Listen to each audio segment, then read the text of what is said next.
Welcome to the second part of our video on neural networks. Today we will learn about two critical aspects of neural networks, activation functions and hyperparameters.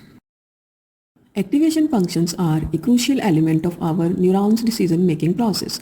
They allow neural networks to model complex relationships between inputs and outputs. Let us understand them better. Remember the neuron we discussed earlier? After receiving inputs and applying weights, the neuron calculates the sum and adds a bias term. Now let us understand the role of the activation function. The weighted sum of inputs is given to the activation function. Then the activation function performs a calculation on this weighted sum. It compares the results of the calculation to a threshold. If the result is greater than the threshold, the neuron fires and produces an output. Otherwise, it remains inactive and produces no output.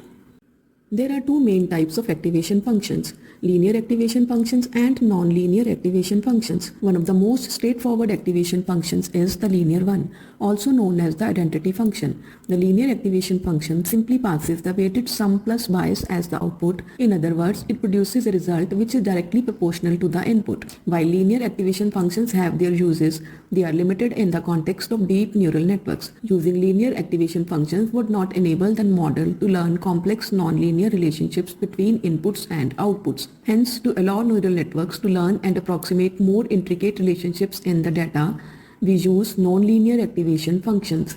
These functions introduce nonlinearity to the neuron's output, enabling the network to model complex patterns and mappings effectively.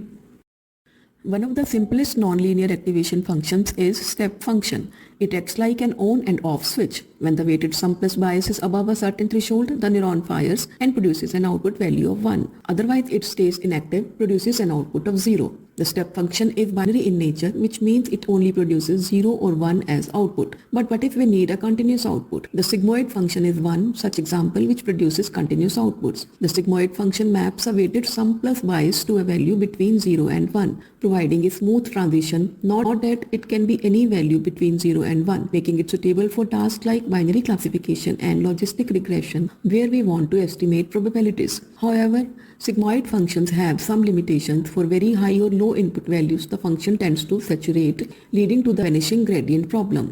The vanishing gradient problem happens when a model finds it hard to learn from particular data. This can hinder the learning process during training. To address the vanishing gradient problem associated with sigmoid functions, the rectified linear unit or ReLU became popular. ReLU is defined as simply passing the positive weighted sum through while any negative value is set to 0. This means that ReLU neurons fire for positive inputs and remain inactive for negative inputs. ReLU is computationally efficient and has the advantage of tackling the vanishing gradient issue. But one possible issue with ReLU is that some neurons can become dead during training due to negative input, where they are always inactive and do not contribute to the learning process. To overcome this, variations like leaky ReLU introduce a small non-zero gradient for negative input, allowing the neuron to learn even for negative values. Other nonlinear activation functions are SoftMax and TanH functions. Now that we understand activation functions, let us understand hyperparameters. Hyperparameters are like the settings of a neural network that govern its learning process. They play a critical role in determining how the neural network adapts and optimizes itself during training.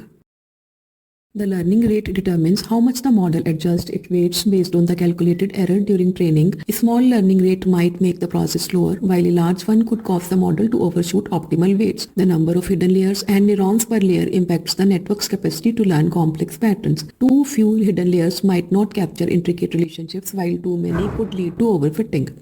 Another important hyperparameter is the batch size. During training, the data is divided into batches and the model updates its weights based on the average error of each batch. Batch size can lead to faster training, but it requires a lots of memory. Dropout rate is regularization technique used to prevent overfitting. During training, some neurons are randomly dropped out or deactivated, reducing the model's reliance on specific neurons.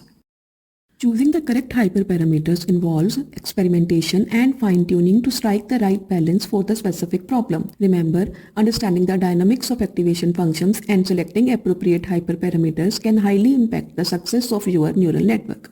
That concludes our video on activation functions. Thank you for watching, and I will see you in the next video.